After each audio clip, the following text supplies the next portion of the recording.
Boa noite a todos, com muita alegria, como disse Zé Augusto há pouco, também é alegria nossa retornar às nossas reuniões magnas, no nosso 38º ano.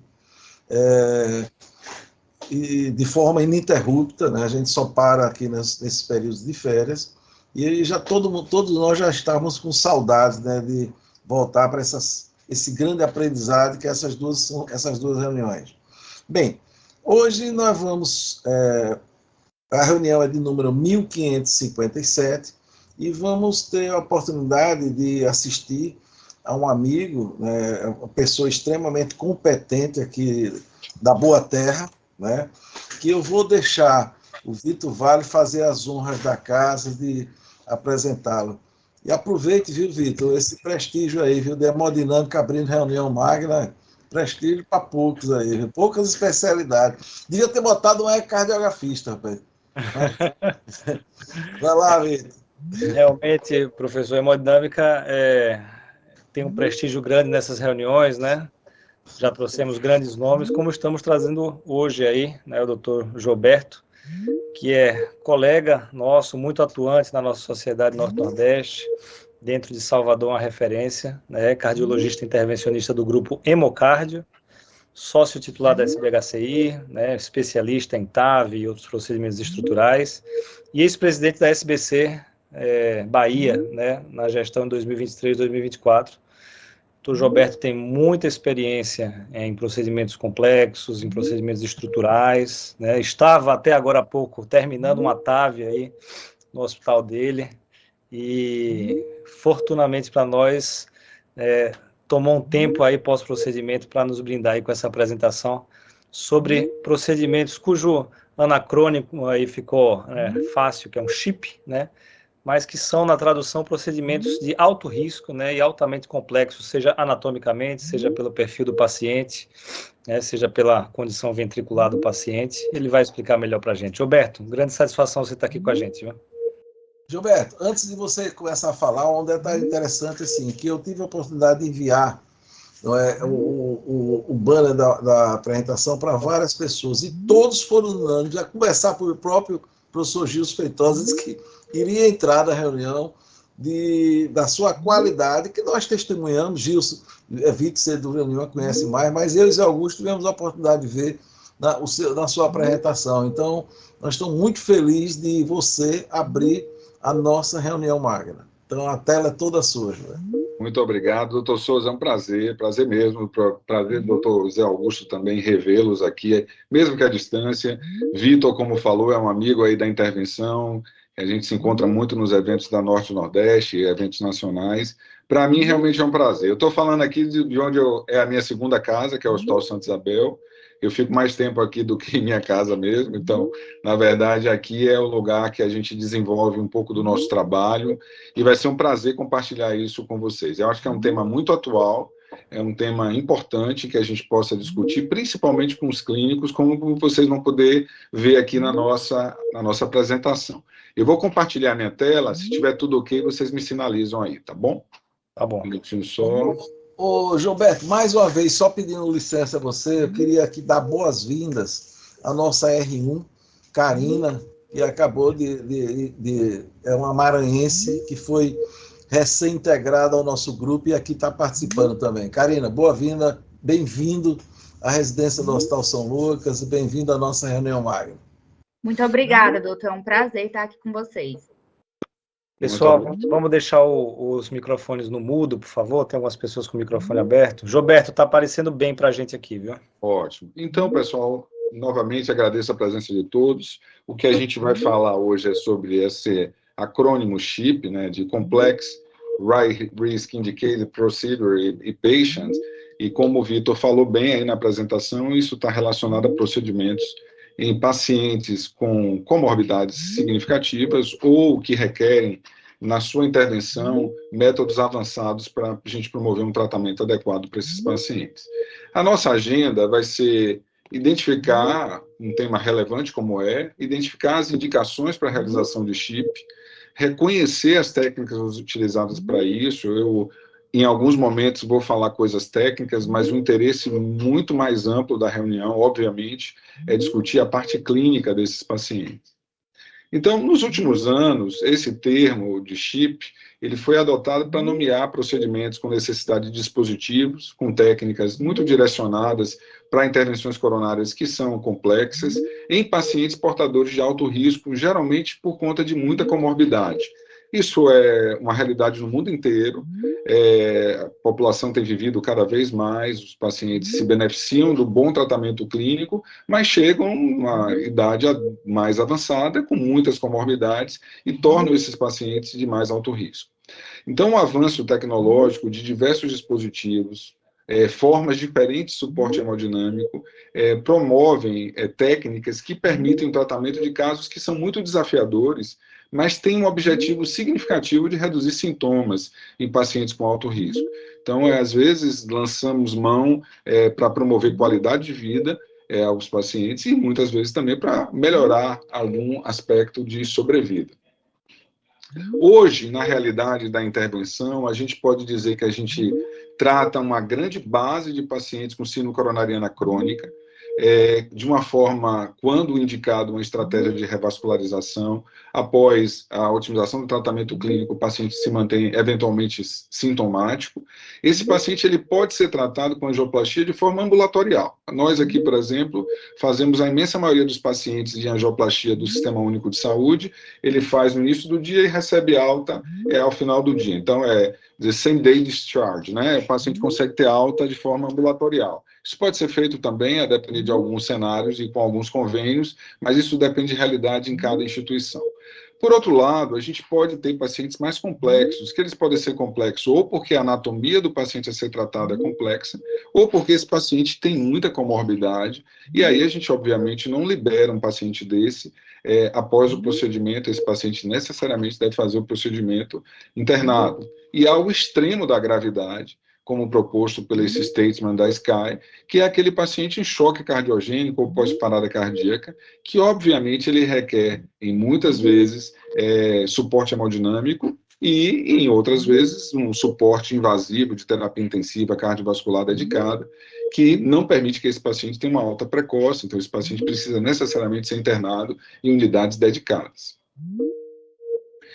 Aqui está a estrutura que eu acho muito importante, que a gente, pelo que eu conversei com vocês aqui, pude presenciar, uma reunião não se mantém por 38 anos se não tiver disciplina, como vocês têm mantido aí, para manter regularidade e disciplina. E se não tiver isso, a gente não consegue obter o melhor resultado, porque sempre o nosso foco é o que é melhor para o paciente, e não há como a gente discutir isso sem ser com múltiplas especialidades. Então, tem que ter o cardiologista clínico, tem que ter o cirurgião cardíaco, tem que ter um intervencionista, e aqui a gente agrega outros profissionais para poder discutir amplamente a realidade concreta daquele paciente. Então, é importante trocar experiência, planejar, e ter como foco sempre isso que eu coloquei, que tudo que a gente for fazer é para promover benefício para o paciente. Então, essa é a estrutura que a gente aprendeu muito a utilizar o HUT Team nas discussões para a TAV e para os casos complexos de estrutural e também para a doença coronariana complexa. Então, essa tríade aqui que os senhores veem de intervenção coronária complexa, elas podem ser porque o paciente, como eu já falei, tem muita comorbidade, aí são várias, doença valvular, o estado de choque cardiogênico, a síndrome coronariana aguda, ou a anatomia, o paciente é multivascular, tem lesões muito calcificadas, apresenta doença em tronco, múltiplas lesões e bifurcações, ele pode ter restenose de estentes previamente implantados, ser portador de oclusões totais crônicas, ter uma necessidade de intervenção, por exemplo, numa veia de safena degenerada. Então, assim, são vários os cenários anatômicos que podem ser complexos. E, por outro lado, para fazer isso, a gente precisa de equipamentos que são equipamentos que também não são amplamente disponíveis e precisam, para, quando a gente se propõe a ter um programa como de chip, a gente realmente ter o domínio dessas técnicas e a disponibilidade do ponto de vista de suporte ou reembolso financeiro para poder utilizar isso com os pacientes. Então, a terectomia rotacional, estentes recobertos, imagem intravascular é essencial, catéteres extensores e suporte hemodinâmico, por exemplo. Então, essa sigla ela é usada para designar intervenções complexas, com necessidade de dispositivos específicos, para preparo de lesões coronárias e implante de stents em pacientes com os altos riscos de complicações ou que requerem o suporte hemodinâmico. Quando a gente olha esse cenário, a gente pode estar diante de um paciente que precisa fazer um procedimento de forma emergencial ou planejada. E esse planejamento, como eu comentei previamente, ele deve ser muito minucioso para que a gente possa pensar em todas as possibilidades e planejar esse procedimento de uma forma ideal. Alguns cenários específicos, a gente já encara esses pacientes como portadores de uma intervenção CHIP. Então, para os senhores terem ideia, o registro britânico, onde se criou até um score, que é o score CHIP da Sociedade Britânica, ele avaliou que cerca de 36% dos pacientes que fazem intervenção coronária percutânea hoje, na realidade britânica, eles são pacientes que poderiam ser enquadrados em CHIP.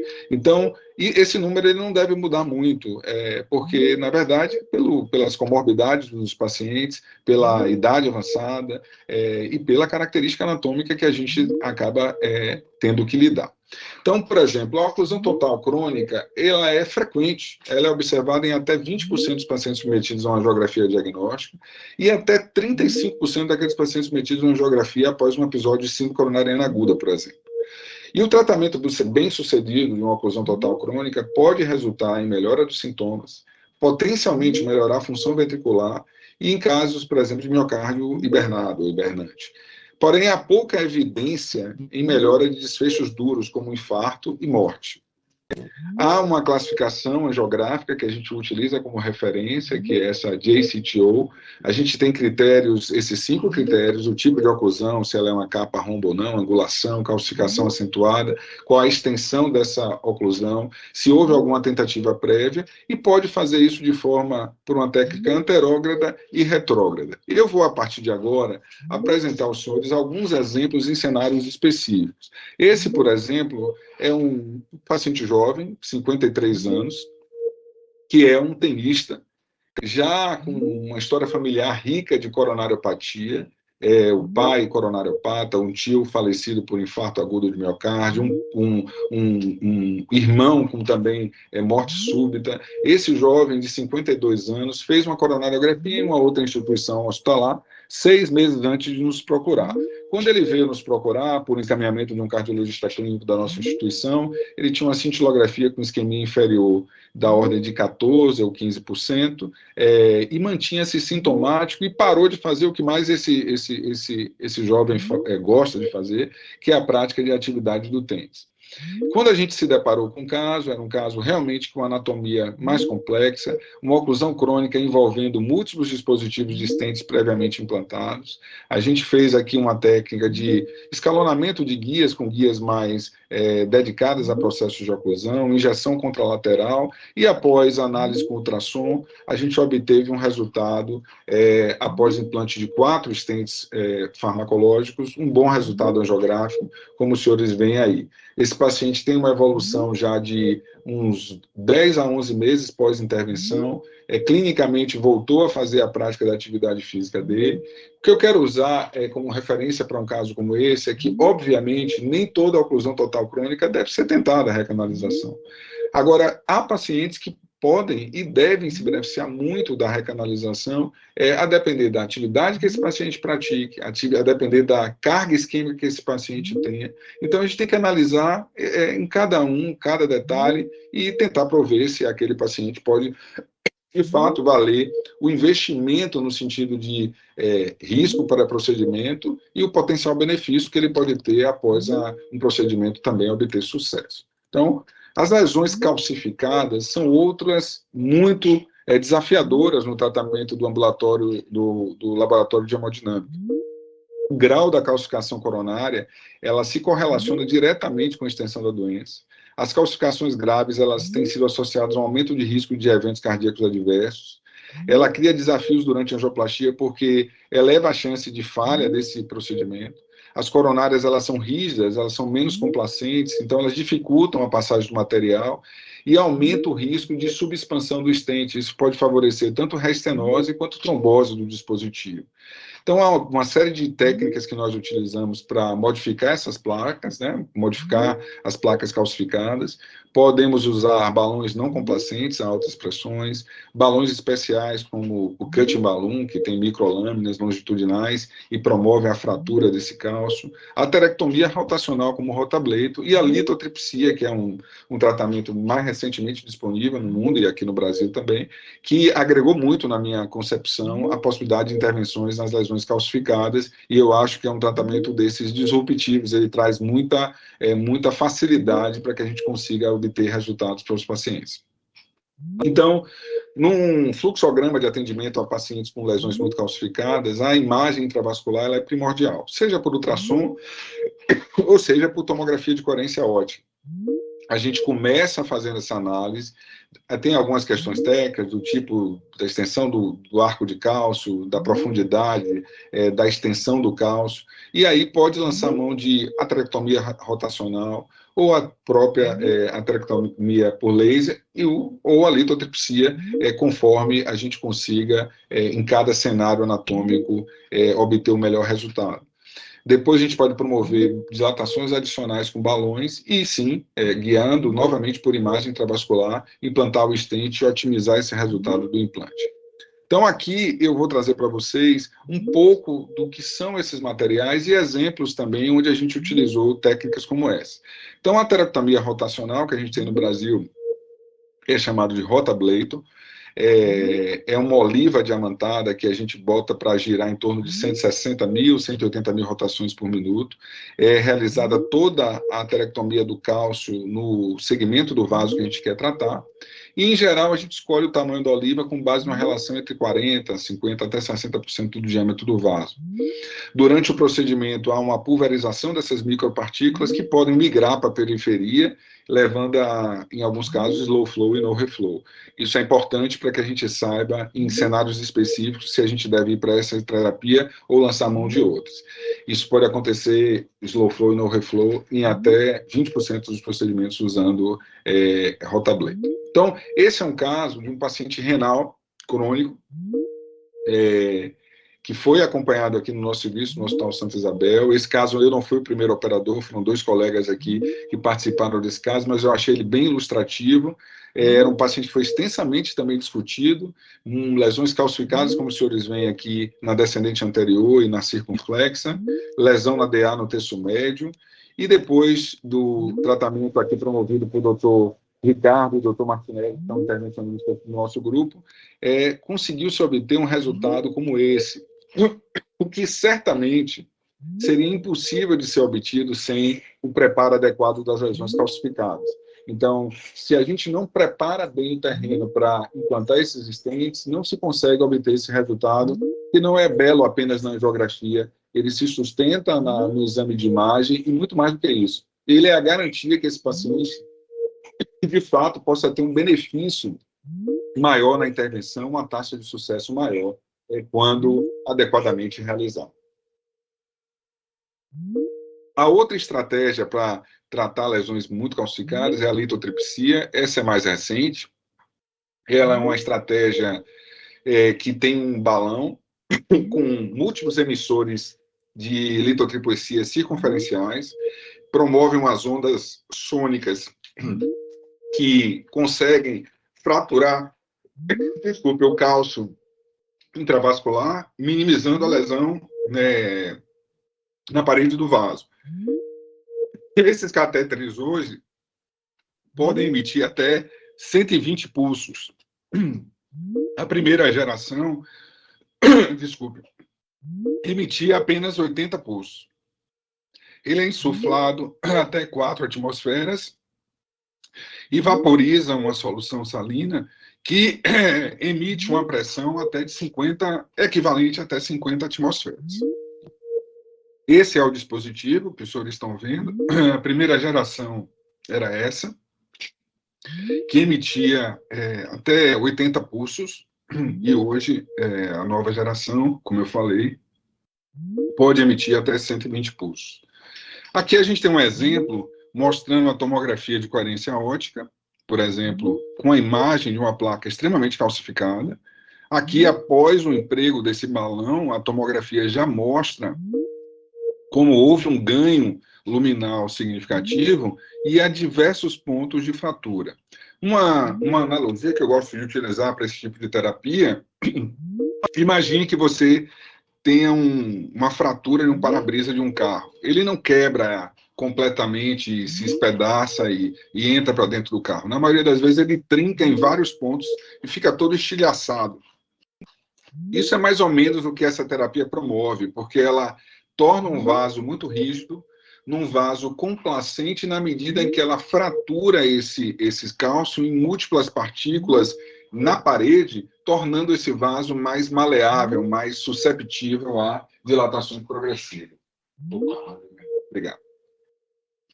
Então, essa tecnologia é uma tecnologia que trouxe muito, agregou bastante e promoveu o tratamento de lesões muito calcificadas com uma dificuldade técnica muito grande. Ela tem vantagens, porque emite esses impulsos de forma circunferencial. Ela pode atingir calcificações que o rotablator, às vezes, não alcança, pela limitação do próprio fio guia intracoronário.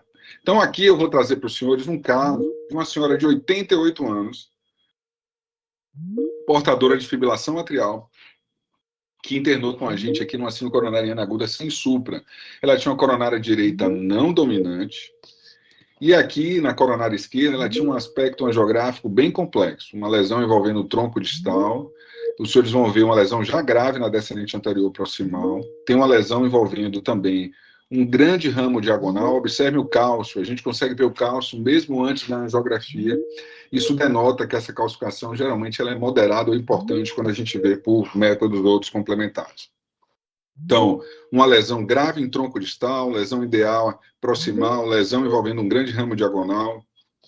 E aqui na Spider, a gente vê que essa lesão também ela é uma lesão grave na circunflexa. Então, foi discutido o caso, os scores, isso é bom, eu gosto sempre de mostrar para os residentes. A gente deve sempre ter um maior grau de informação para poder discutir casos como esse. Então, a CX dominante, tronco grave, lesão grave na descendente anterior, uma paciente cheia de comorbidades. Se a gente fosse calcular apenas o sintax, diria, o sintax de 40 necessariamente é cirúrgico. E isso não é verdade, vocês vão se deparar com isso várias vezes ao discutirem casos, que muitas vezes a gente acaba fazendo intervenções em sintax muito alto, porque o paciente simplesmente não tem condições de ir para uma outra estratégia terapêutica. O Sintax 2 aqui mostra que o paciente pode ir para cirurgia ou intervenção coronária percutânea. O Sintax 2020 com uma evolução em 10 anos, obviamente é uma senhora de 88 anos, a morbidade, a mortalidade envolvida numa doença como essa é muito alta. Mas olhem só o STS dessa paciente. Então, quando a gente vê qualquer paciente com STS da ordem de 21%, e uma senhora que pesa 43 quilos, com 88 anos, com diversas comorbidades, DPOC, fibrilação atrial, a gente tem que ver que é bem difícil a gente conseguir convencer um cirurgião a se deparar com um cenário como esse. Então, foi discutido, foi preparada uma angioplastia, foi feita uma angioplastia com um stent, um cateter guia que a gente utiliza pouco hoje, só para casos complexos como esse, 8 frentes, não é um cateter que a maioria das angioplastias a gente faz com 6 frentes ou 7 frentes, mas 8 frentes, às vezes a gente precisa para cenários como esse, e nesse caso aqui, a minha opção foi por fazer dilatação com balão não complacente, fazer o uso da litotripsia, preparar as lesões de forma adequada, guiar toda a intervenção com tração intracoronário, e depois de 1h30, mais ou menos, nós terminamos com o implante de 3 stents, fazendo todo o tratamento do paciente. Então, aqui eu vou mostrar para os senhores o resultado final. Foi uma técnica envolvendo a bifurcação distal de tronco, a gente chama essa técnica de mini crush, um stent direcionado da CX, do tronco para CX e o outro do tronco para descendente anterior, e se obteve um resultado final após o kissing balloon e a angiografia e ultrassom intracoronário, um bom resultado angiográfico final, um bom resultado em tronco, áreas adequadas em descendente anterior, proximal e terço médio, área adequada também na circunflexa. Então, assim, com a paciente com alta hospitalar, 48 horas depois, após o procedimento index, obviamente com tudo planejado da melhor forma. As lesões em bifurcação são outro desafio que a gente tem praticamente diário nos nossos laboratórios de hemodinâmica. Também são muito frequentes, até 20% dos procedimentos são feitos em intervenção envolvendo bifurcação. Isso pode envolver técnicas provisionais, que é implante do stent, preferencialmente para o vaso principal, e a técnica de emprego apenas de balão no vaso lateral. A classificação que a gente utiliza mais na nossa prática chama-se classificação de Medina, que pontua 1 ou 0 se existe lesão no segmento proximal do vaso antes da bifurcação, após a bifurcação e se tem lesão no ramo lateral. E a gente pode lançar mão de diversas técnicas, ou de duplo stent, como é um caso que eu apresentei há pouco, envolvendo o terço distal do tronco, ou técnica apenas de técnica provisional. O tronco da coronária esquerda é um outro desafio. É um tratamento que vem sendo realizado. Desde Andreas Grützing fazia angioplastia de tronco, então isso não é recente. Andreas Grützing fez angioplastia de tronco com balão. E a gente veio desenvolvendo angioplastia de tronco com stents farmacológicos, e sem sombra de dúvida, sempre que a gente pensar em fazer uma angioplastia de tronco, a gente deve usar imagem intravascular para obter o melhor resultado. Isso muda desfecho para esse perfil de paciente. Então, o tratamento percutâneo do tronco ele é uma realidade na maioria dos centros de hemodinâmica, em pacientes com anatomia favorável, com alto risco cirúrgico e um score syntax menor que 32 na maioria das vezes. É recomendável que o operador tenha uma experiência para conduzir procedimentos, solucionar possíveis intercorrências. O centro, idealmente, deve ter retaguarda de cirurgia cardíaca e suporte circulatório com balão ou impela, que são dispositivos de assistência circulatória, em cenários complexos de disfunção ventricular ou lesões de tronco, e como essa que eu vou apresentar para os senhores. Complicações como lesões mais complexas de tronco podem ser relacionadas ao procedimento e acontecer desfechos muito desfavoráveis. Se você tem um incidente numa intervenção de tronco e você não está com todo o material preparado, você pode se deparar, infelizmente, com a perda do paciente em sala, o que hoje é raro, mas se não for tomados os cuidados necessários, isso de fato pode acontecer.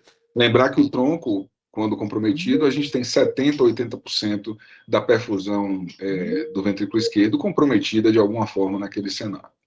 Então, os dispositivos de assistência mecânica, eles são importantes na angioplastia de alto risco, vem crescendo essa possibilidade de recursos de utilização para exatamente esse perfil de pacientes. No Brasil, a gente tem basicamente o balão intra-aórtico e o impela, como recursos para isso. Há uma limitação do uso de impela por questões relacionadas a custo, e na prática diária da maioria absoluta do serviço de hemodinâmica, o que se tem mais à mão é o balão intraórtico. Eu não vou entrar aqui em detalhes de todas essas formas de suporte, mas veja que hoje há disponível no mundo dispositivos para a gente fazer suporte de ventrículo direito, suporte biventricular, suporte em ventrículo esquerdo. Então, com diâmetros de acessos diferentes, ganhos de débito cardíaco diferentes, mas também com complicações vasculares proporcionais ao tamanho dos dispositivos. Aqui no Brasil, hoje, está sendo testado um dispositivo que é americano, mas eu sei que o INCOR faz parte desse estudo, que está testando um dispositivo chamado Supira, que ele tem 10 frentes, então ele fica ali intermediário entre o que é o balão intraórtico e o impela, e ele dá um débito de 5 litros por minuto, o que é um ganho significativo. Precisa ter informações dos estudos clínicos desse dispositivo, mas certamente ele pode agregar muito no futuro. Então, aqui eu vou apresentar um caso de balão intraórtico. O balão ele agrega um pouco para o débito cardíaco, 0,5 litros por minuto. As principais contraindicações ao uso do balão são insuficiência aórtica grave, aneurisma de aorta ou dissecção da própria aorta. E as suas principais complicações são vasculares, seja AVC ou isquemia de membro inferior. Então, esse caso aqui é um paciente, por exemplo, que eu atendi em junho do ano passado. Esse paciente chegou com um padrão do eletro que todo residente emergencista tem que se preocupar muito quando vê.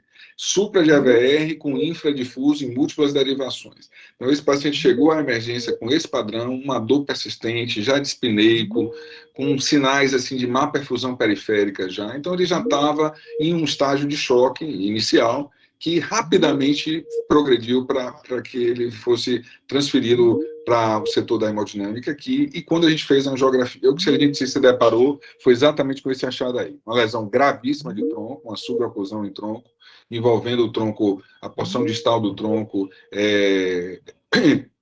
e a porção proximal da descendente anterior.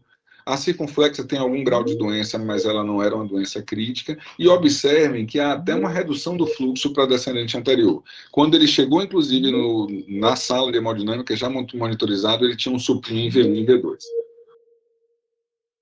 Então, era um paciente de 76 anos, uma coisa assim.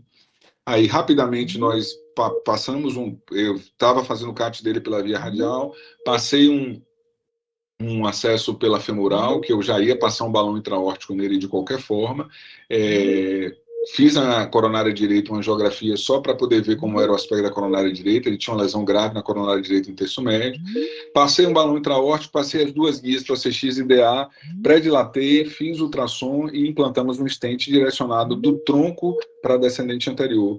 Uma técnica mais simples, uma técnica provisional, um stent 3,5, 30 e pouco, que depois foi guiado com ultrassom, a gente pós-dilatou esse stent no tronco até 4,5. Um bom resultado no ramo lateral, a circunflexa. Esse paciente, no dia do procedimento, chegou a fazer um eco à beira-leito, mostrou uma fração de ejeção da ordem de 24%, e acreditem, esse paciente já tem um follow-up de dezembro, quando ele completou 6 meses, um pouquinho antes do Natal ele fez um eco, ele teve alta hospitalar com fração de ejeção na casa de 40%, e hoje está com fração de ejeção de 52%. E evoluindo muito bem. Mas esse é o tipo de paciente que pode realmente, se não for bem conduzido, principalmente no atendimento emergencial, ele pode falecer em progressão de choque de uma forma rápida. Então, a gente tem que fazer o diagnóstico o mais precoce possível na emergência ou na terapia intensiva e encaminhar o paciente para intervenção precoce. Outro dispositivo que é menos disponível no nosso meio é o Impella. Nossa experiência aqui, minha pessoal, foi sempre usar o Impella em cenários eletivos, nunca em cenários como esse que eu acabei de apresentar, porque eu não tenho disponível o Impella para pegar aqui no laboratório de hemodinâmica. Então, a gente tem o balão sempre disponível, mas o Impella é uma coisa que é muito difícil pela questão que eu já falei, custo. Então, a gente é um dispositivo que ele é muito bom, ele tem um calibre vascular muito significativo, e as principais complicações são exatamente por isso, mas num paciente bem selecionado, ele realmente pode fazer muita diferença. Então, ele é um catéter que a gente posiciona ele no VE, no ventrículo esquerdo, ele ejeta sangue na aorta ascendente, mantendo um fluxo médio para um tipo de dispositivo, que é o Impella CP, de 3,5 litros por minuto, faz uma descompressão do VE, diminui a pressão capilar e a sua pós-carga, e aumenta a pressão arterial média.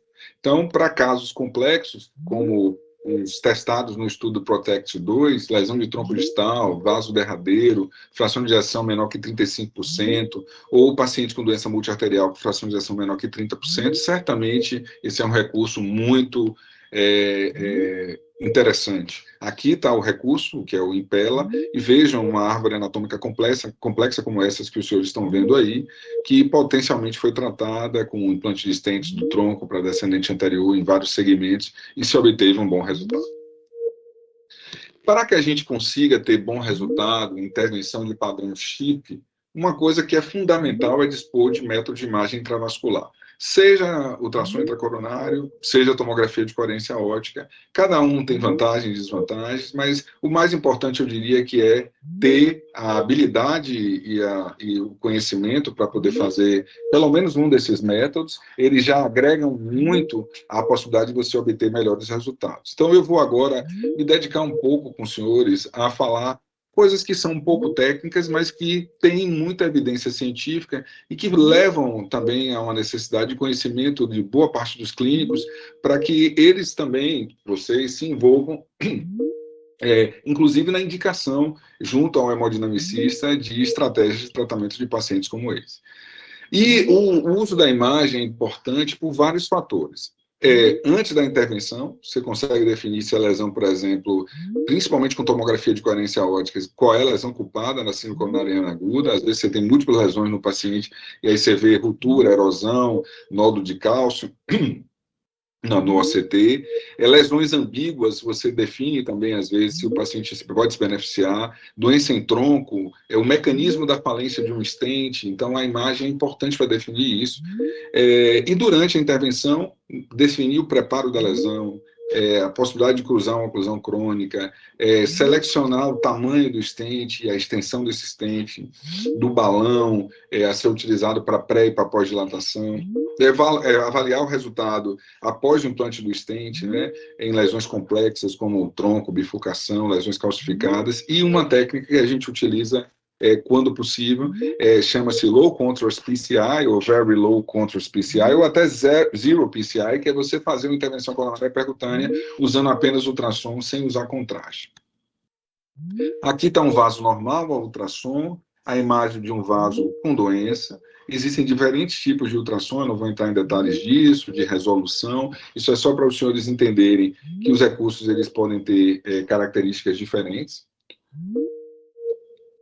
Aqui um pouco dos estudos que trazem a evidência do porquê que a gente deve fazer as intervenções, principalmente as mais complexas, usando exame de imagem. Reduz desfecho importante, reduz infarto e reduz mortalidade em alguns cenários, como a intervenção em tronco de coronário. Então, redução significativa de MACE, ela é, quando a intervenção coronária percutânea é guiada por imagem intravascular, ela é uma realidade. Então, a gente, às vezes, precisa fazer no Sistema Único de Saúde quando não tem um recurso disponível. Mas, se o recurso é disponível, em cenários complexos, o paciente precisa se beneficiar, porque é uma boa prática médica fazer essas intervenções guiadas por imagem intravascular. Aqui a gente tem também redução de mortalidade demonstrada nessa meta-análise de 10 estudos importantes, trazendo que a redução de mortalidade ela é obtida com a intervenção guiada por imagem intravascular, nesse caso, ultrassom intracoronário. Esse é um estudo clássico, um estudo Ultimate, que ele estabeleceu parâmetros de otimização de stents ao serem implantados, como área luminal mínima, carga de placa ideal menor que 50% nas bordas proximal distais aonde a gente vai implantar o stent, um resultado final após o implante do stent, como os senhores podem ver aqui, sem imagem de dissecção, com comprimento maior que 3 milímetros. E aí, quando se compara uma intervenção coronária ótima com a subótima, obviamente há diferença de desfechos. Então, não basta apenas fazer imagem intravascular, o médico que está fazendo o exame, ele tem que reagir àquela imagem, otimizando o resultado, seja promovendo pós-dilatações, seja cobrindo dissecções que ele não percebeu na angiografia. O fato é que a imagem intravascular dá uma série de recursos que possam otimizar o nosso resultado. Outros estudos aqui, como o IVOS XPO, mostrando benefício quando a intervenção é guiada na forma precoce e até 5 anos, guiada por imagem intravascular, mostrando que a gente, sempre que possível, deve lançar mão desse recurso. Essa é uma ferramenta que, infelizmente, as fontes pagadoras não têm esse grau de entendimento, mas é uma ferramenta custo-efetiva, ela melhora o desfecho clínico, principalmente no paciente mais alto risco. Isso foi corroborado recentemente com uma publicação que eu vou apresentar há pouco, do Dr. Daniel Chamier, um brasileiro que hoje está fora do país, atuando em um centro nos Estados Unidos, mas que tem muito envolvimento com imagem intravascular. O uso de imagem intravascular vem crescendo, mas ainda é pouco, né? Por exemplo, o OCT nos Estados Unidos, em torno de 14% dos centros que tem a possibilidade de utilizar. A diferença de resolução de imagem do ultrassom para o OCT ela é grande, mas eu diria novamente que o mais importante é a gente ter pelo menos um desses métodos disponíveis em cada um dos serviços que a gente puder atuar.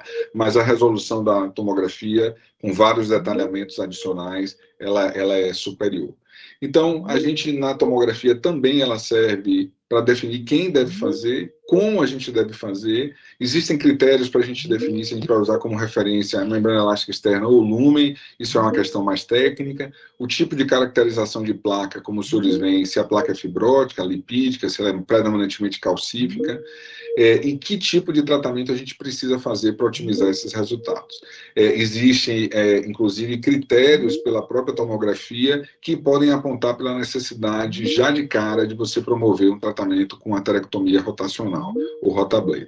Essa é uma imagem, como os senhores estão vendo aí, de um OCT, como exatamente o que a gente tem aqui no Hospital Santa Isabel, que é dessa marca específica, que tem uma resolução espacial fantástica e nos permite obter o melhor resultado de otimização quando a gente opta por implantar um stent. E isso ele deve ser feito antes do implante do stent, após o implante do stent, guiar a otimização do stent. Então, isso ele pode dar parâmetro de área luminal mínima, em tronco, que não é tronco, se tem má expansão do stent, se tem protusão tecidual, se tem dissecção, que são informações importantes para a definição se o procedimento obteve o melhor êxito ou não. Então, aqui eu trago para os senhores basicamente um slide que traz muito resumo que a gente deve ter de como a gente tem que idealmente implantar o stent. Garantir uma boa expansão desse dispositivo, não ter mal posição das estruturas do stent, nem protusão tecidual, nem dissecção envolvendo as suas bordas, ter uma área luminal mínima idealmente superior a 5,5 e 4,5 quando feito pela tomografia de coerência óptica.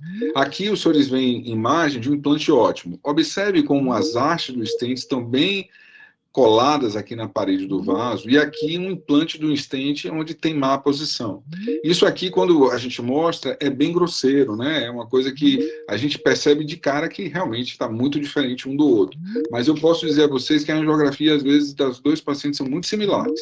E esse aqui é um dos problemas de você ter falha de dispositivo, porque você pode estar achando que obteve um resultado excepcional e, na verdade, o seu resultado não ser aquele resultado que você imaginou que obteve.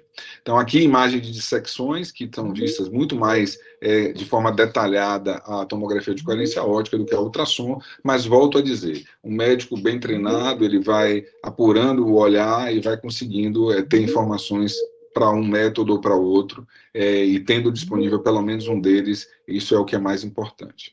Então, a imagem intravascular, em resumo, ela é importante para avaliação pré-intervenção, para definir por um implante do stent de forma adequada, e a avaliação pós-implante, para definir se houve alguma falha, se mesmo com o planejamento todo que nós tivemos, se a gente conseguiu obter o melhor resultado. Essa é uma série de estudos que mostraram o benefício do emprego de OCT e AIVOS versus angiografia. Eu não vou entrar em detalhes. As diretrizes no passado traziam, por exemplo, nos Estados Unidos e aqui no Brasil, grau de recomendação 2A para a imagem intravascular, ou até 2B para AIVOS ou OCT, mas, felizmente, mais recentemente, por um desenvolvimento significativo de diversas publicações, essa é uma delas apenas, por questão de tempo, obviamente, eu não vou encher os senhores aqui de múltiplas publicações desse cenário, mas eu citei aqui há pouco que Daniel Camier coordenou essa meta-análise, especificamente do emprego de imagem intravascular versus angiografia, intervenção guiada por angiografia, apenas em pacientes com alto risco, pacientes complexos de alto risco. E quando a gente analisa esse grupo de pacientes, a gente observa que a intervenção guiada por imagem intravascular, ela reduz de forma significativa mortalidade por todas as causas, mortalidade cardiovascular, MACE, trombose de stent, infarto miocárdico e revascularização repetida. Ou seja, quando a gente está diante de um cenário anatômico complexo e um paciente complexo, ou um cenário ou outro, ou a gente deve, idealmente, fazer essa nossa intervenção com imagem intravascular.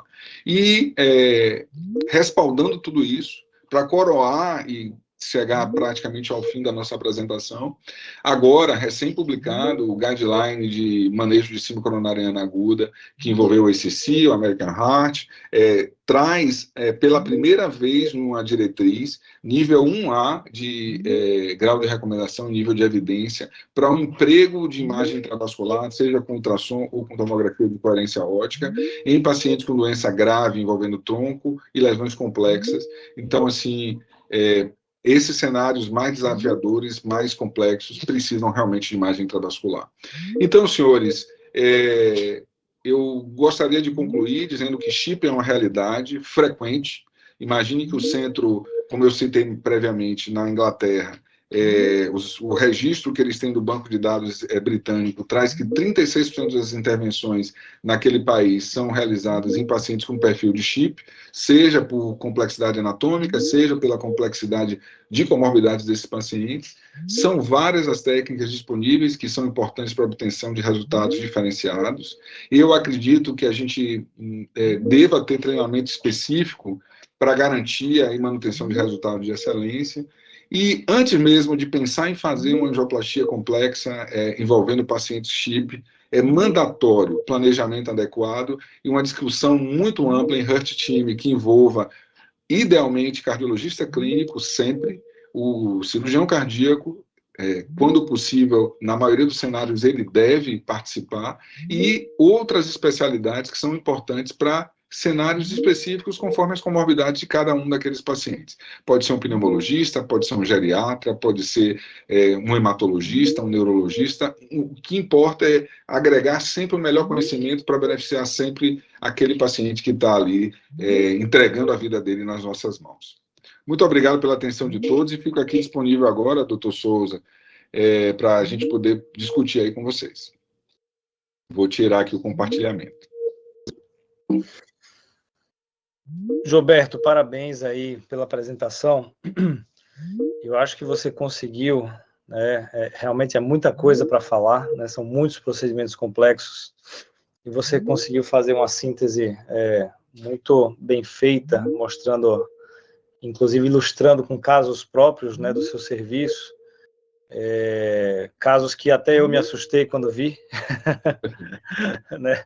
Tenho certeza que os colegas que estão aqui, os clínicos e que participam do nosso Heart Team toda sexta-feira, também devem ter se assustado, né, com complexidades anatômicas incríveis que você mostrou aqui e resultados excelentes, né, mostrando para a gente que o planejamento, né, é a alma do negócio, digamos assim, né?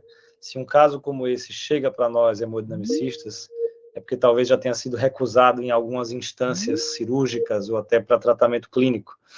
E a gente tem que pegar, às vezes, uma bucha dessa, né, uma bomba, e tentar oferecer o melhor tipo de tratamento. E é isso que você mostrou para a gente, né, um tratamento bem pensado, com ferramentas adequadas, com recursos como imagem intravascular, né, pré, intra, pós-procedimento ali nos guiando, né, para a gente atingir o melhor desfecho para aquele paciente e tentar oferecer a ele aí uma qualidade de vida e uma sobrevida maior.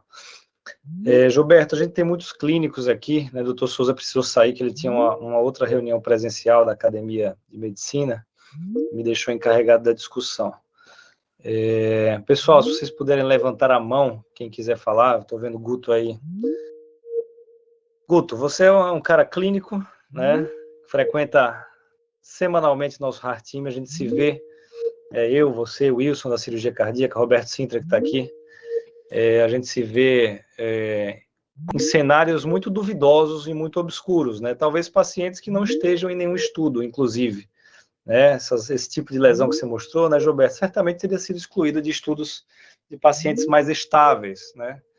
Então, essa tomada de decisão para o cardiologista clínico que está com o paciente na mão, aquela bomba, tento fazer uma angioplastia ultra complexa, mas acho que pode ter um bom desfecho, ou eu mantenho esse paciente em tratamento clínico um pouco paliativo, digamos assim. Guto, o que você acha aí como clínico? Quais os fatores que você leva em consideração de tudo isso que o Gilberto falou? Me conte aí. Primeiro, parabenizar o Gilberto. A gente já tinha assistido lá a apresentação dele lá no curso do Dr. Gilson, mas foi mais curta, né, Gilberto? Era menos tempo, você ampliou mais, foi muito mais profunda, deu uma visão ainda melhor. E eu acho que o Vitor já colocou essa... Opa! Tá tudo certo, Guto, estou ouvindo você. Vocês estão ouvindo? Ah, beleza, porque aqui está dando uma rodada, acho que só a imagem, mas tudo bem. Estamos ouvindo a imagem também. Então beleza, tá ótimo. Veja, e um aspecto que o Vitor colocou são os casos desafiadores que a gente tem visto com cada vez mais frequência nos nossos Heart Team.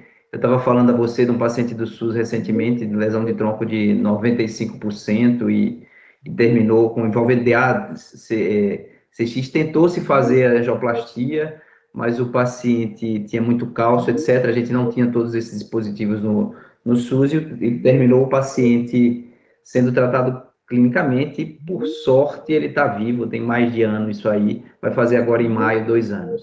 Continua ouvindo? Sim, Estamos ouvindo, sim. estamos Estamos ouvindo. ouvindo bem. Estranho, porque sumiu a imagem, mas tudo bem. Ah, não, voltou.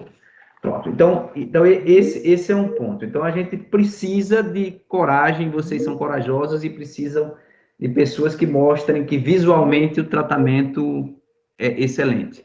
Essa etapa já foi queimada, então esse é um ponto. Tratamento estético e etc., depois eu vou chegar lá nesse ponto. E eu não tenho dúvida que a gente precisa disso aí, precisa dessa estratégia para a gente resolver casos muito complexos, como você colocou. Mas eu fico pensando assim, classicamente, quanto maior a complexidade da anatomia, melhor o tratamento cirúrgico. Eu acho que o Gilberto já colocou essa questão, o síntese era um balizador. Quanto mais grave, mais cirurgia, quanto menos grave, mas já foi colocada a dificuldade de que o síntese tem um protocolo de seleção, de exclusão, etc., que não é o mundo real. Concordo?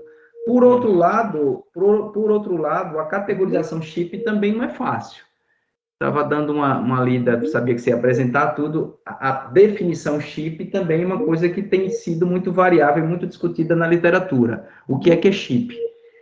E ninguém nunca testou o paciente chip, se é que eu posso dizer assim, paciente chip com duas estratégias cirúrgicas e versus cirurgia versus angioplastia. Ninguém nunca teve coragem de fazer esse teste. Como ninguém nunca teve coragem de pegar uma lesão de tronco 60% assintomática e de fazer tratamento clínico.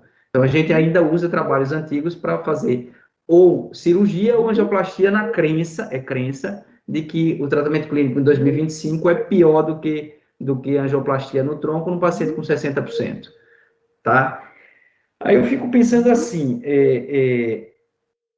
a gente está muito baseado também no resultado intra-hospitalar. A maioria dos estudos CHIP, inclusive de score, estão baseados na mortalidade intra-hospitalar. O que não necessariamente é uma verdade em pacientes de 80, 85 anos, os estudos de TAV, de válvula. Eu tive a oportunidade, quando estava nos Estados Unidos, de estudar mortalidade estenose aórtica operado. Quando você faz intra-hospitalar, é uma coisa, quando você vai para 1 ano, para 5 anos, muda completamente, porque os doentes já têm intrinsecamente uma mortalidade aumentada. Então, assim, eu penso que o próximo passo, desafio, é uma validação mais coletiva do conceito chip e uma validação mais coletiva em termos de outcome finalístico, um pouco mais estendido e, mais do que isso, um pouco da custo-efetividade do chip. Aí eu queria só saber de você, assim, Gilberto, mesmo que a gente tenha a definição do Santa Isabel de chip, a definição do Heart Team do Santa Isabel, mesmo que tenha isso, mas se você tem, assim, dados de vocês, 2 dados eu queria, só pelo menos para abrir minha cabeça. Quanto essa angioplastia, ela aumenta de custo de uma angioplastia normal ou comparada a uma cirurgia? Só para eu ter uma ideia, se realmente o quanto ela aumenta. Eu sei que você já falou que várias fontes pagadoras não aceitam, mas se vocês já têm uma estimativa de se fosse assim, o serviço de saúde pagando, como é que seria esse incremento de custo? E, de fato, se a gente tem dados de que essa estratégia, que é espetacular, eu acho que o doente... Eu realmente me impressionei naquela caso eu acho que foi do renal crônico e o outro também, porque eu tenho esse paciente, só que o meu tá pré-tratamento. A gente tá... Esse paciente, eu vejo ele é avô de uma médica aqui, só tinha SUS, a gente realmente está tratando clinicamente e ele, não sei como ele estabilizou. E eu gostaria muito de ter essa estratégia, mas se a gente tem um resultado a longo prazo desses pacientes, do que você dá, pelo menos o chip coronária, dessas coronárias com muito cálcio, esqueletizada, tudo, vasos finos e tudo, se a gente já tem pelo menos, sei lá, 50 pacientes, 40 pacientes, para a gente ter uma evolução de longo prazo. Eu só coloco de novo que, assim, a gente precisa de vocês, a gente precisa da estratégia chip. A gente discute muito isso, né, Vitor? Até a gente fala muito do termo paliativo.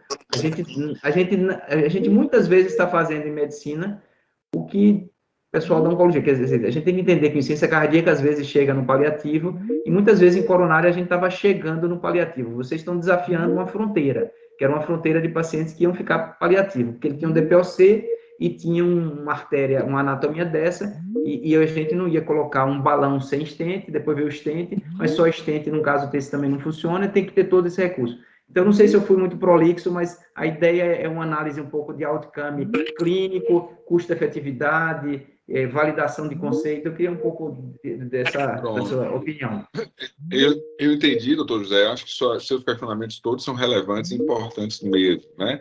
Realmente ficou na literatura um gap do que era esse conceito chip. Eu vou voltar a falar um pouco sobre a Sociedade Britânica nesse sentido, porque botou um pouco de ordem, talvez, em pelo menos os critérios, seja anatômicos ou de comorbidades. E isso acabou vindo derivado de um grande banco de dados, onde tudo isso estava relacionado a mês. Então, assim, é intuitivo, obviamente, todos nós acompanhamos pacientes do ponto de vista clínico, e a gente sabe que o idoso acima de 80 anos, o paciente com fração de ejeção menor que 30%, aquele paciente que já teve eventos prévios, ele é um paciente de maior risco. Mas essa validação que o senhor está trazendo, ela é uma validação que vai requerer tempo e a gente não tem essa resposta. Nós aqui no Santa Isabel, a gente tem um banco de dados que ele está chegando hoje próximo a 9.000 pacientes de angioplastia. A gente começou esse banco de dados em 2012. Então, a gente tem aí, de 2012 para cá, um número de uns 9.000 intervenções realizadas. Então, assim, isso, obviamente, não são 9.000 pacientes, são 9.000 intervenções. A gente deve ter pacientes aí nesse meio que fizeram 2 ou 3 intervenções, mas a imensa maioria dos pacientes são com intervenção única. O que a gente faz aqui rotineiramente, só para passar a nossa rotina? A gente faz follow-up dos nossos pacientes, independente do cardiologista clínico que acompanha ele, com 30, 180 dias e 360 dias em follow-up telefônico. E depois follow-up anual. Uma das nossas metas de qualidade na rota de atendimento dos pacientes com síndrome coronariana aguda é saber do desfecho desse paciente, não só do ponto de vista de função ventricular, fração de ejeção, mas saber, inclusive, como é o status desse paciente do ponto de vista psicológico. Qual foi o impacto que esse paciente teve após a intervenção que ele teve. Eu não tenho resultado de incremento de custo que esse grupo tem. O senhor acabou de me dar uma ideia para fazer uma análise de um trabalho nosso com a nossa casuística aqui. O que eu posso dizer é que realmente o custo é muito mais alto quando a gente agrega rotablator, agrega shockwave, são tecnologias que são realmente mais caras, né? Mas eu diria que quando bem selecionado, e tudo começa com o clínico. O dono do paciente é o cardiologista clínico. É ele que vai acompanhar posteriormente. O paciente vai vir aqui, vai ver o Dr. Gilberto, vai dar um oi, nas épocas festivas vai lembrar de mim de alguma forma, mas ele é paciente do Dr. José Augusto. Ele é paciente de Dr. Souza. É esse o médico que tem que, abraçando ele, chegar aqui e dizer, olha, chegamos num ponto que a gente não tem muito mais do que oferecer. O senhor continua sintomático. Para eu fazer essa angioplastia, por exemplo, da coronária direita, o clínico veio aqui umas 3 vezes falar com a gente, né? E o paciente já tinha feito uma coronariografia em outro hospital, 6 meses antes, tentou tratamento clínico, estava usando tudo que você puder imaginar, inclusive inibidor de PCSK9, já usava um bocado de coisa. E o paciente continuava com múltiplos antianginosas e continuava sintomático. 52 anos e joga tênis. Aí você vira para um sujeito desse e diz a ele, olha, você vai ter que parar de jogar tênis. Olha o impacto que tem na cabeça de um paciente desse. Então, eu acho que tudo quem é que a gente está lidando, qual é o grau de comprometimento e disposição que o nosso paciente tem de aceitar o tratamento clínico e o proposto a ele para um tratamento intervencionista, né? Volto a dizer, acho que a gente aprendeu muito em TAV, por exemplo. TAV a gente começou com altíssimo risco, pacientes proibitivos, e hoje a gente faz baixo risco. E a gente teve que aprender e entender que isso demandou tempo até a ciência comprovar que isso era válido e que isso trazia benefício para os pacientes. O que o senhor está falando aqui, com sua experiência clínica, eu acho que tem que ser validado. Acho que talvez no futuro a gente possa, de fato, ter um dado muito mais apurado de custo-efetividade para esses pacientes. Hoje, eu desconheço. Esse tema ele é muito mais o desafio, o promover mais qualidade de vida, mas, assim, obviamente, isso tem preço, e não dá para fazer para todo mundo, mas acho que os seus questionamentos são todos válidos. É o que vocês estão dizendo, eu acho que é o que eu penso mesmo. Mas veja, intuitivamente eu acredito no conceito. O que a gente está vendo é o seguinte, é tipo uma curva em J, onde a gente tem um baixo risco, a angioplastia é equiparável ao tratamento, digamos, clínico e cirúrgico, né, de uma maneira geral. Quando chega num nível de risco X, e aí talvez seja mais o risco do doente do que da anatomia. Lógico que existe anatomia não cirúrgica. E você teria uma vantagem da cirurgia, mas quando você chega nesse nível de risco CHIP, esse risco de nível CHIP, provavelmente a única alternativa de fato seja a intervenção e não uma cirurgia, né? Então, talvez é a identificação desse grupo onde a angioplastia é melhor do que outro procedimento. Então, é essa validação, mas eu acho que, eu volto a dizer, eu compro a ideia do tratamento CHIP da maneira que ele está hoje, até a gente esperar novos conhecimentos. Eu realmente acho que não dá para ver um indivíduo com muito sintoma, com uma anatomia muito agressiva, e tendo tecnologia para corrigir essa anatomia, a gente não avançar se o doente, logicamente, concordar, familiar e etc. Mas muito obrigado aí. Guto, Roberto, oi, Gilberto, tudo bem? Roberto Sintra. Eu estou sem conseguir abrir minha câmera, acho que pelo aplicativo não consegui atualizar. Mas eu concordo. Agora, uma coisa interessante, né, pelo que os pacientes CHIP eles se encontram, é que muito se falava na cardiologia um tempo atrás em desfecho duro, sempre é morte, mês. E eu acho que qualidade de vida entra aí assim como uma luva nesses casos. E quando a gente vai buscar para doença coronária e qualidade de vida, a gente tem muito pouco trabalho, muito pouca evidência, né? Eu acho que esses casos que vão para o Heart-Team e acabam aí priorizando e pondo, a gente leva muito em consideração a qualidade de vida, acho que entra nesse conceito. Eu concordo que precisa de estudos e mais estudos, mas, né, o simples fato desse cara voltar a jogar tênis, né, é um exemplo. Esse é perfeito. Angina se valeu demais, né? É logicamente que a gente tem que fazer custo-eficácia, mas acho que qualidade de vida tem que ser, a gente agora que começou a falar nos últimos 5 anos, mas há um tempo atrás a gente não falava de qualidade de vida. Quem alterou morte, não alterou morte, teve infarto espontâneo ou não, e ponto, ficava por aí.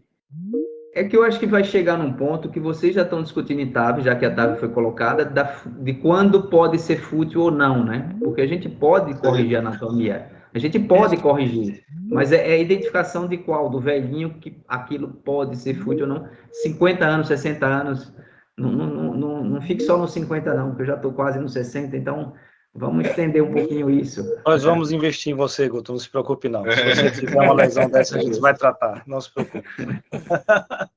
Mas eu acho que os comentários de Roberto são também todos adequados, assim, eu acho que um outro lado que a gente tem que ver do espectro do que a gente está discutindo é que, em algumas áreas, o conhecimento já está aí, validando que a gente, por exemplo... por que isso é importante? Porque essa não pode ser uma defesa apenas do cardiologista intervencionista. É uma boa prática médica se Vitor tiver um paciente com infarto com supra anterior, que envolva uma grande bifurcação com o primeiro diagonal, o segundo diagonal, que idealmente Vitor tenha no hospital que ele trabalha ultrassom para ele utilizar. Porque nesse cenário, Vitor vai ter um resultado muito melhor do que se ele não tivesse esse resultado disponível. E aí é onde entra uma coisa que o clínico tem que ter essa participação. Porque, assim, eu vou citar um exemplo, o Dr. Gilson, ele sabe tanta coronariopatia, ele olha tanta coronariografia, que ele vai lá e vem aqui e discute com a gente, isso aqui, mas isso é a prática, isso são muitos anos que fazem com que a pessoa tenha essa segurança de discutir com um especialista que faz aquilo, o detalhe, o detalhamento. Então, assim, aí o cardiologista clínico, tendo esse conhecimento para o meu paciente agudo, Ele pode se beneficiar, quando o Vitor estiver fazendo a angioplastia, de ter esse recurso de imagem. Porque aí passa a ser uma coisa que é vista como um supérfluo, um adicional, uma coisa para deixar apenas mais bonito, quando não é. Se a gente não faz isso e não reage, a gente deixa margem para não ter o melhor resultado. Então, assim, por um lado, eu acho que eu fiquei muito feliz quando eu li a diretriz de ensino coronariano agudo. Eu li agora, no Carnaval. Estava terminando o Carnaval, eu li a diretriz. São 100 e poucas páginas. Eu li rapidinho assim, e quando eu olhei a página de imagem, eu falei, tá aqui. Essa informação é uma informação extremamente relevante. Tão relevante quanto o emprego do inibidor de PCSK9 em quem não tiver chegado na meta de colesterol após usar estatina de alta dose e ezetimiba. A gente precisa otimizar o tratamento do nosso paciente de todas as formas. E a gente não pode ser a inércia terapêutica que às vezes conduz alguém a dizer, não, eu não vou incrementar tratamento, altera desfecho. Então, a gente acho que deve compartilhar isso com vocês para contar com apoio quando for necessário. Verdade, Roberto. E não é infrequente, né? Às vezes a gente fazer angioplastia eletiva que não seja um paciente complexo, e a gente usa a imagem, e por mais que a gente tenha olhado aquele cateterismo 10 vezes, e escolhido o stent que a gente julgava ideal, e achou que não tinha placa na landing zone, onde você vai aterrissar, e aí você faz a imagem e você vê que tem placa ali, mais de 40% de carga de placa. Você vê que o vaso é um pouco maior do que o que você tinha estimado, você muda a sua estratégia, você muda o tamanho do stent, você avalia após o stent se ficou bom, se ficou hipoexpandido, porque realmente na angiografia, né, você tem uma visão 2D ali, e às vezes a gente não deixa um resultado perfeito mesmo. Às vezes até com imagem a gente não consegue deixar perfeito pelos critérios que tem aí nos estudos, aquele music, tudo.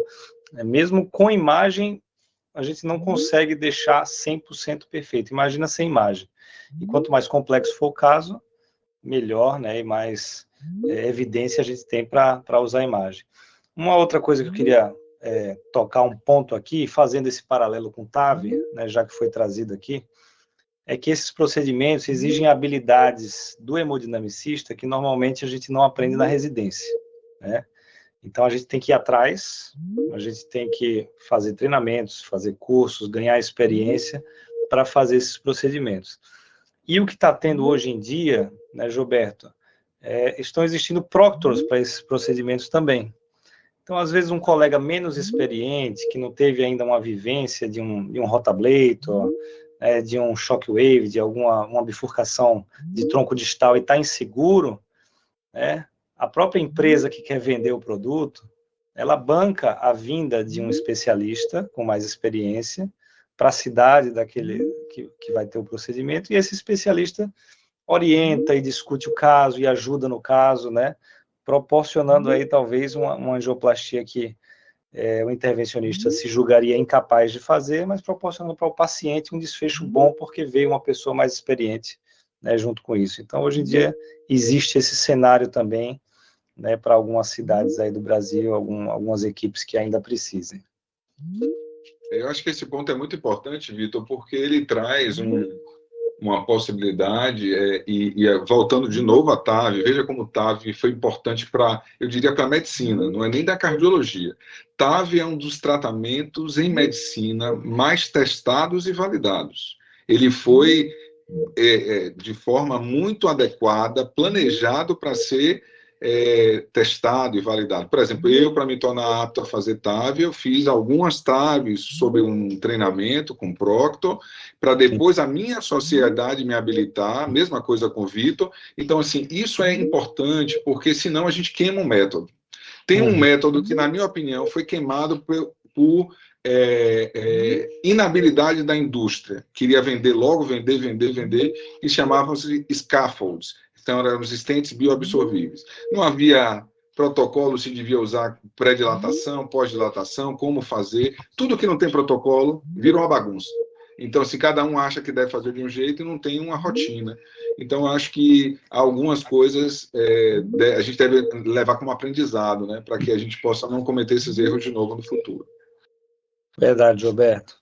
Pessoal, alguém mais tem alguma dúvida? Vitor, não, só colocando esse ponto que você falou, nessa revisão que eu fiz, ele discute exatamente se o chip deve entrar no programa de treinamento do residente de hemodinâmica, porque é realmente digamos, uma angioplastia para gente grande, né, como se diz.